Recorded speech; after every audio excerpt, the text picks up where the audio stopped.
Hey Pleasant Ridge families, I wanted to do a quick video today to talk about your home studio. So when we're in the classroom this year for my hybrid learners, we call that classroom our art studio, and that is our space to make our artwork. And at home, you're gonna need a place as well for your child or for yourself to make your artwork. It would be helpful to keep some materials on hand at home, but you can be pretty creative with what materials will work for this year. At your home studio, it's helpful to put something down on your table for younger learners. If you have an old Amazon box, that will work. Just flatten it out just to protect your table from things like glue spills. I actually really like to put a craft mat down on my table that I order from Amazon, and it's just made out of very thin silicone, almost like a baking mat. And so that just helps keep the scissors and crayons and spilled things off of my table. So you might find that helpful as well. Using newspaper or something like that is what we use in the classroom sometimes when things get messier. The next thing you're going to want to have on hand or close by are just those school supplies from your school supplies list. So your box of crayons, your package of markers. You can collect around your home if you've got art supplies from years past that maybe got used up. So we really rarely throw away art supplies at my house, so we do keep around things like the broken crayons, or the lost pencils go in a container at my house as well, and those will come in handy just to have some extras this year on hand. In your supply box, it would be helpful to keep your scissors handy, as well as your glue stick or a bottle of glue.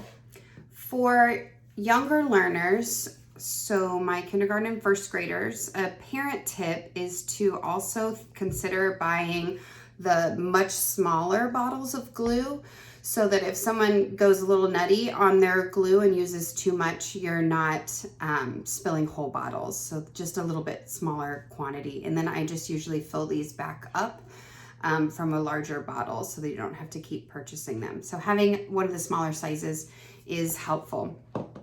In the classroom this year for my hybrid learners, we will be using a sketchbook that we're having made. So most of our artwork is going to stay in that book format this year, which will be a little bit different for us.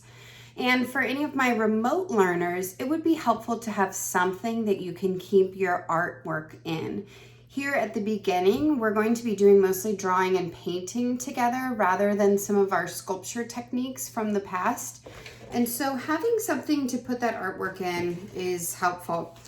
A spiral notebook is great. The pages are a little bit thinner, so not as set up for paint or using lots of glue.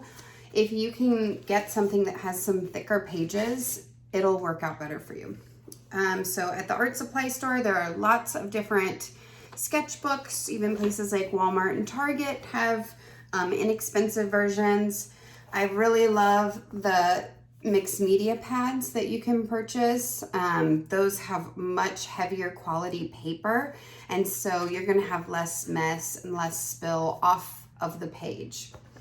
At home for myself, I use a large hardbound book, and I like that because if I use a wet media, like on my last tutorial, and the pages get a little wrinkled, once you close that book back up, it just flattens everything out for you. The other thing I keep on hand are Amazon mailers. So if you have scraps or things that your child has cut up, I just stick it in an Amazon mailer just to keep everything up from spreading in my house. And I also cut those down. So if I need just a few colored pencils, or if I want to limit for my own kids how much supplies they're using, then I cut that down and I just put what they're allowed to use for the day in that. So for younger learners, sometimes less is more, and just limiting that those choices for the day. It's a good idea. If you are sticking with using a more inexpensive spiral notebook, one thing that you could keep on hand for paint or glue projects are just your recycling materials. So any of the paperboard boxes that food come in can be easily taken apart. We do this in my classroom a lot. And that is actually a great chipboard material to paint or glue onto. It ripples a little bit, but it holds a lot more of those liquid materials. For younger students, parents, sometimes these really bother them, so you could help them or go ahead and just cut those tabs off for your student. The other thing that would be fun and helpful is to just have a small amount of construction paper for your students. And I would go ahead and save scraps as well, so don't throw away those scraps each time. Different things that come in the mail are great for cutting up to find pictures or words or patterns from. If you subscribe to a magazine, those are great. And using some of those images or words. And then sometimes I just find interesting pieces of mail that are great for younger kids to cut out. To keep track of some of those things, if you're starting a collection, you might need a container. So shoe boxes work great. Some of the smaller flat Amazon boxes work really well. I did notice this week as I was school supplies shopping that these containers at Michael's are only $5. So right now I'm loving that it's a really large 12 by 12 space for cut up things and papers for those younger students, and then it just pops open at the top, so you could just stack it right underneath their other work for their home workspace. So those are some of the things that I use to keep myself organized at home with both my own studio practice, making videos for students, and then to help my young learners at home as well. If you have any questions, just reach out to my email. If you're wondering about any additional supplies, you certainly do not need to purchase anything more than what is on the school supplies list, but it is helpful to have some extras when things like markers or glue do run out.